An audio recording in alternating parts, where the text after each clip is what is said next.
Esse estudo está na página 43 da revista Visão Missionária e quem escreveu foi a Jeane Purim. Ela é esposa do pastor Purim Júnior, mãe de Letícia, e é membro da Igreja Batista do Meia. Um estudo muito interessante. A gente ouve muito falar isso pelos motoristas que estão dirigindo, né? E a gente está de carona e quando vê alguém fazendo alguma coisa errada, fala assim, só podia ser mulher, não é? Porque a impressão que tem é que mulher não é boa para se fazer certas coisas. Mas nós somos mulheres cristãs em ação. E muito antes das mulheres conquistarem o direito do voto no Brasil, isso foi em 1932, as mulheres batistas já se reuniam em assembleia e procuravam trabalhar nas igrejas e nas associações, e em nível nacional, no dia 23 de junho de 1908, elas deram o passo histórico para a organização da União Feminina Missionária Batista do Brasil. É um órgão executivo da Convenção Batista Brasileira e que reúne mulheres de todo o Brasil através de um mesmo propósito, que é ser uma mulher cristã em missão. Ser uma mulher cristã em missão é um grande privilégio. Nós vivemos em uma missão abençoada e abençoadora, discipuladora, que não se amolda aos costumes do mundo e nas suas mudanças. Nós temos uma missão. Olha a missão que essas duas mulheres tiveram no passado. Lá em Êxodo, capítulo 1, versículo 15 a 17. Falou o rei do Egito às parteiras das hebreias, das quais uma se chamava Sifrá e a outra Puá, dizendo, quando ajudardes no parto das hebreias e as virdes sobre os assentos, se for filho, matá-lo-eis, mas se for filha, viverá. As parteiras, porém, temeram a Deus e não fizeram como o rei do Egito lhes ordenara. Antes conservaram os meninos com vida.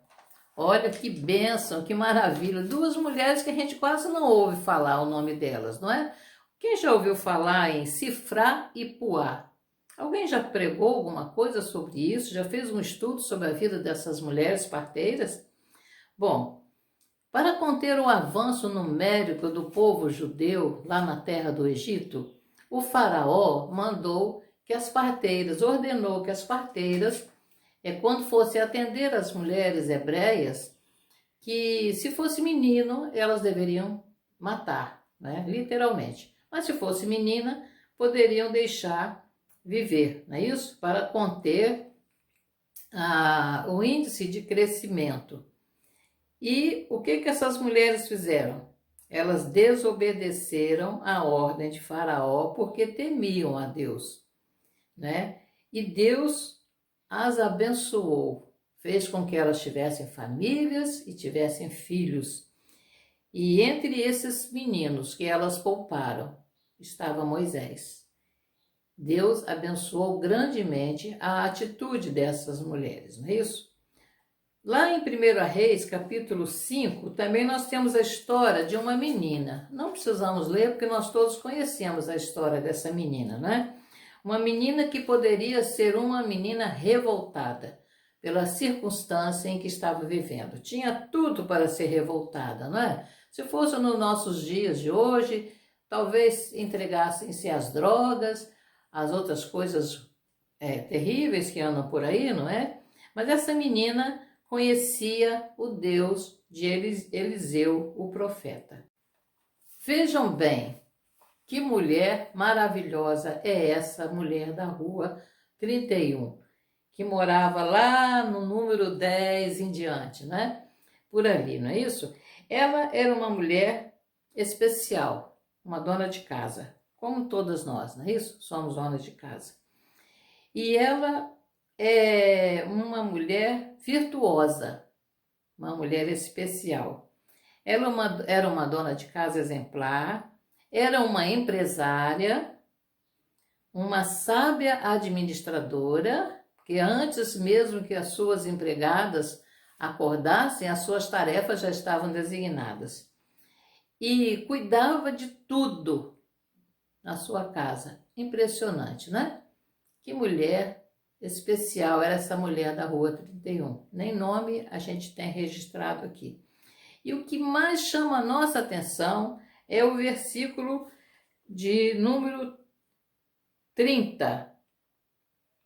Enganosa é a graça e vã a formosura, mas a mulher que teme ao Senhor, essa será louvada.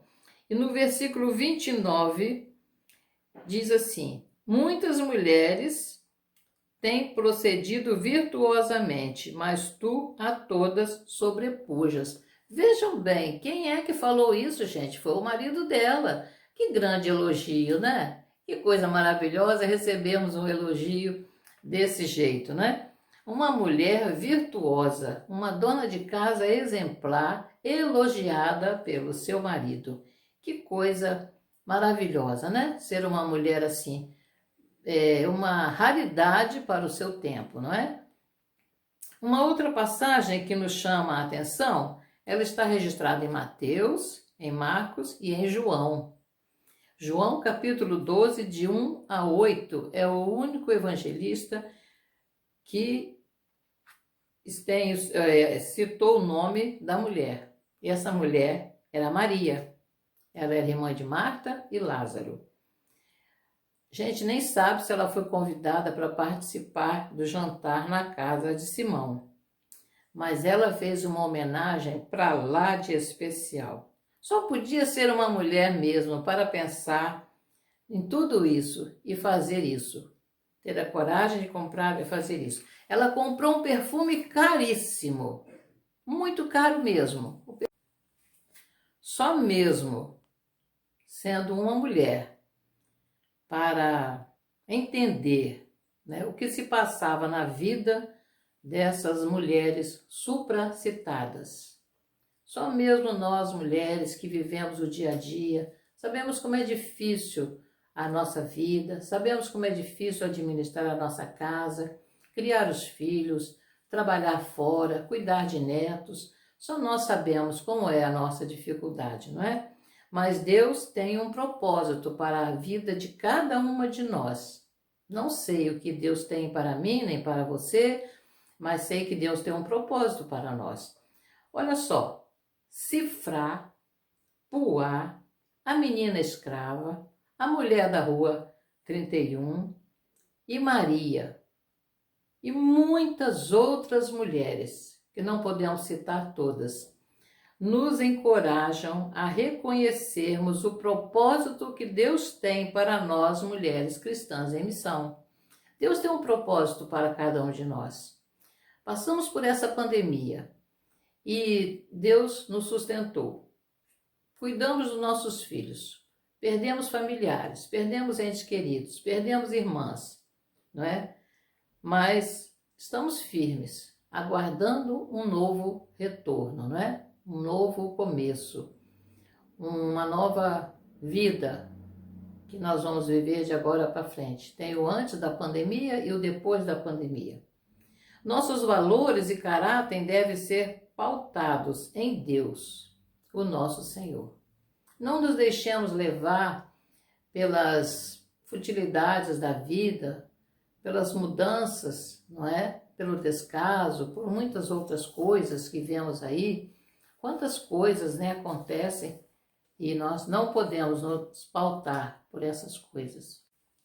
Muitas mulheres cristãs em missão transcenderam a sua própria cultura e se tornaram agentes de mudança da sua geração. E seus nomes estão registrados para nós e podemos assim pautar a nossa vida nesses belos exemplos deixados por essas mulheres. Afinal, assim como elas, nós somos discípulos de Jesus. Nesse tempo tão desafiador, estamos vivendo um grande desafio, não é isso? E agora, Deus não nos deu espírito de covardia. Deus nos deu espírito de poder, de amor e de equilíbrio. Está lá em 2 Timóteo 1:7. Que privilégio é sermos esta mulher cristã em missão.